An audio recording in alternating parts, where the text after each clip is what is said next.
We will cover in today's little section the wonderful and venerable Dribble Force, which has a myriad of uses, and it's just a great thing to know to be able to force a card on any occasion. And it's just one I've actually used in my real work if I've already used the rollover force, which we've covered before. I tend to rely on the dribble force just because of its casual nature, where you can start slow, you can even keep it slow, and then whenever they say stop, you can just let go and reliably hit that force card, which is really, really nice. Much more so, well, it's always a debate for the classic force. So both have wonderful uses. The classic force I'll cover next. And it can hit more reliable. You know what? Classic force is a different beast. It's like comparing apples to oranges. I can't do it. They're both wonderful, and we should now cover or jump into the dribble force and how to do it. So first, I'll do a demonstration of what it looks like. So let's say we have the 10 hearts will be the force card. Okay, and I ask a spectator, I'm going to dribble the cards like this, and you just tell me when to stop whenever you like. Sounds good? And they say, sounds good. Okay. And I'll start dribbling, and you just don't want to stop. And they say, stop. And I go right there. You sure? Okay. They peek their card, and then bam, they nailed it. The 10 hearts, which is lovely.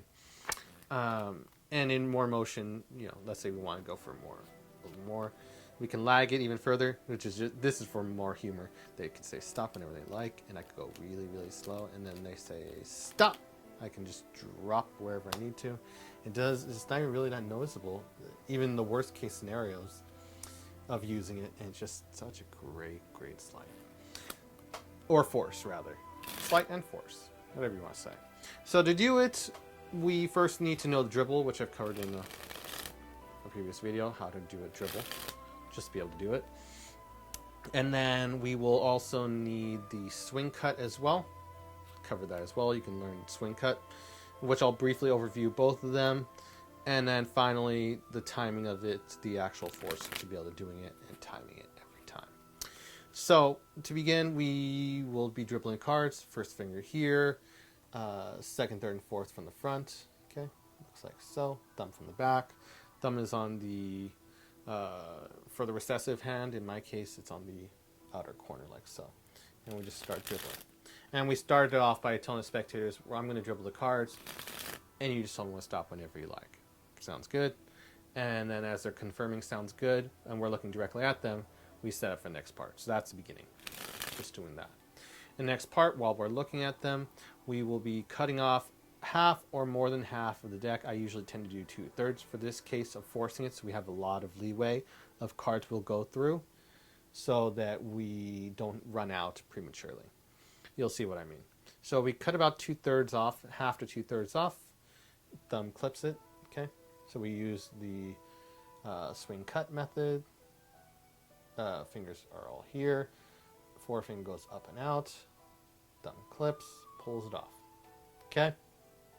And so that's what we do. Again, except for 2/3 of the pack. Boom, boom, clip.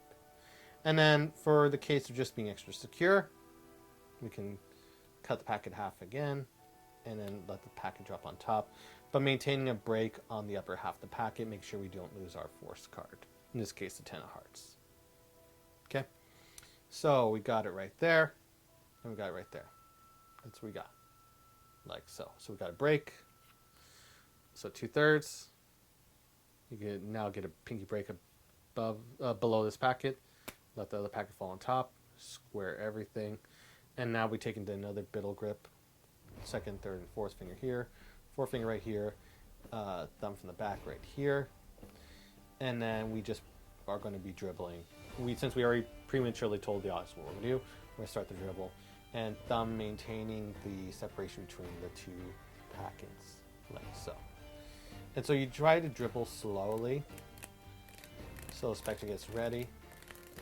And try to get near when you, as I don't know who said it, if it was Oz Perlman or John Armstrong, but just look. I think it was John. It was Oz Perlman who said it. Just look at their mouth when they're about to say stop, so you can time the packet so it's not like a huge drop of ton of cards all at once. Though it could work, you would rather want like to get closer, and then they say stop, and then you nail it. Worst case scenario would be going past, and then they say stop. That'd be the worst case scenario. Which, you know, most people when they do it, I've seen a gag from people. I'm maintaining pinky break, by the way, still for the 10 of hearts. I should just leave it face up for demonstration purposes. Then if they don't nail it, they just drop the rest really fast when people are about to say stop. And say, oh, you gotta say it faster. That's one thing I've noticed. It works in certain cases if you can really play it off casually, humorously.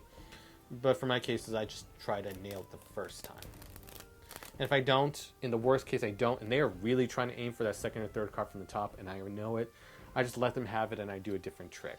And it's not so much, you know, I have a wide arsenal, and what we'll cover on this channel, you'll get a wide enough arsenal that it won't even matter if you nail it or don't nail it. You'll be like, okay, I was going to do that trick, but whatever, we'll go on to a different thing. And it's not so much a big of a deal. I mean, know you wanted to do the trick, but, you know, what can you do? So I just try to aim for the best practice so I can get it 90 to 95% time. In the case that I don't, well, I'll just do a different effect. So no worries there. You always, that's what, I can't remember who said it. I think it was Paul, not Paul Gertner. Green, his last name is Green, I believe. Anyways, the one guy from Penguin who taught the classic force really well. One of the tips, like there are many golden nuggets in that DVD. Recommended, not sponsored, but it's just trying to nail it. And then John Armstrong has a bunch of cool little ideas, like trying to time it to when he has a little ball, and when the ball comes towards you, you try to time it to the force. So it's just practicing when you can get it. So anyways, we dribble. And I know some of that advice was for the classic force, but still applicable to this one. So just practice dribbling, and they say stop, and then you nail it. Okay? So again, I'm going to do this in real time a couple times so you can get the real idea of it. So dribbling and say stop. There you go. And I've been doing huge packet drops. I've been doing like 20 card drops.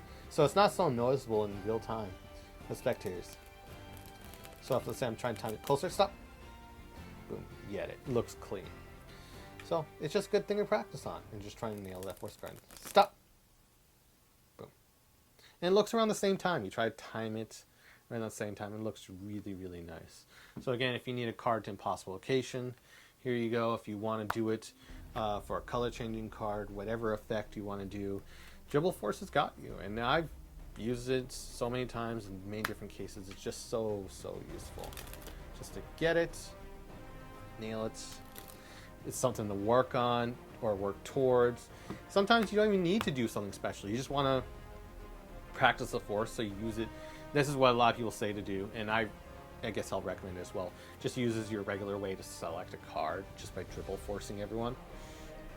I mean, you still want to have different methods eventually down the road, so it doesn't seem like he's only dribbling to have card selectors.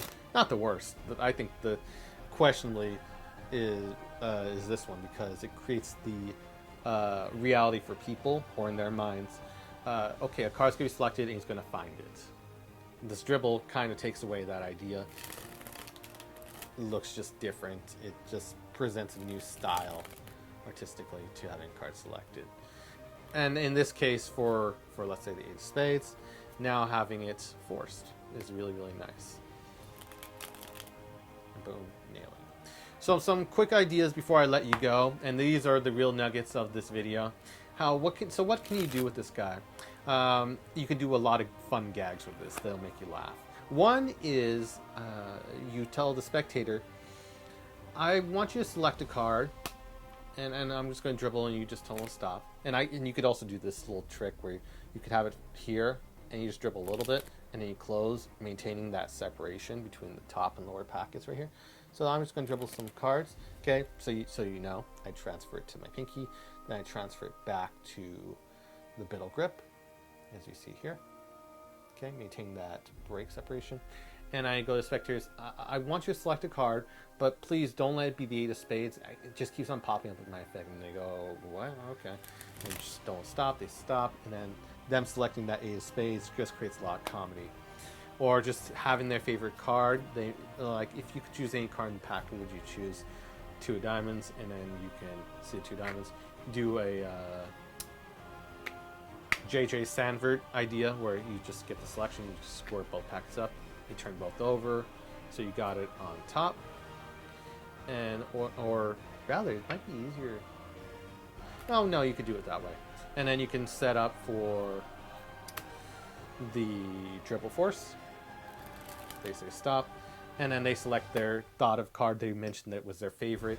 The odds of it, if you play off casual, like you don't care, what was it? Like you know, you just don't even act surprised. They'll believe it themselves. Wow, that was magical. So I know there's a lot of uses I'm missing or blanking out on, but it's just a wonderful, wonderful thing I use a lot in my own repertoire. And now I let you play with it because it's just so fun. So with all that said, hope you enjoyed this video. Like and subscribe, and see you in the next video.